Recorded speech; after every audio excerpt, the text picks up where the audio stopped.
What's up, everybody? We are here. So we are here. Okay, so this woman right here was responsible for a key promotion for me at BET. I was working as a teleprompter operator. Yes, and the studio was very loud, and the stage manager at the time was distracted. And Madelyne said, "You're not doing it. I want Maxie to do it." And that's how I became a stage manager, a floor director, and that's how I got to hear those things on the air, because of you. So Madelyne, tell us about one of your fondest BET memories over these years. Gosh, Maxie, it's impossible to say anything like that because we were so young, we were doing such great things that we had no idea how incredible we were. And so when I think back to all the interviews that we had, and then the greatest thing about BET was that we got to move around, like you're talking about. You did teleprompter, and then you were stage manager. I got to do news, I got to do music, I got to do sports, I got to do screen scene. You know, it was the best experience ever in my life. Now, see, some people may think that it just happened for you, but I remember you telling me those stories about you doing news and you setting up the camera to shoot and go edit your own news segments. Tell people how you broke in. When I first started, I was a one-man band in Beaufort, South Carolina.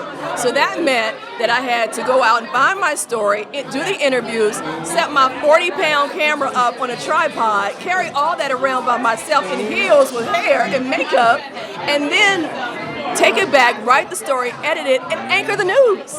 And now all you can do is go to YouTube, turn your camera on. No. So journalistically, what were some of the lessons that you learned over the years that help you in media and as a broadcaster? What if you were going to summarize some of those lessons? You know, the biggest thing I learned, Maxie, and you can even say that just from the story that you just told, was that I learned how to talk to people. Because when I was young, when we were young, you're impatient and you're so wrapped up in what you're doing because you want to do so well that sometimes you come off a little harsh and a little demanding.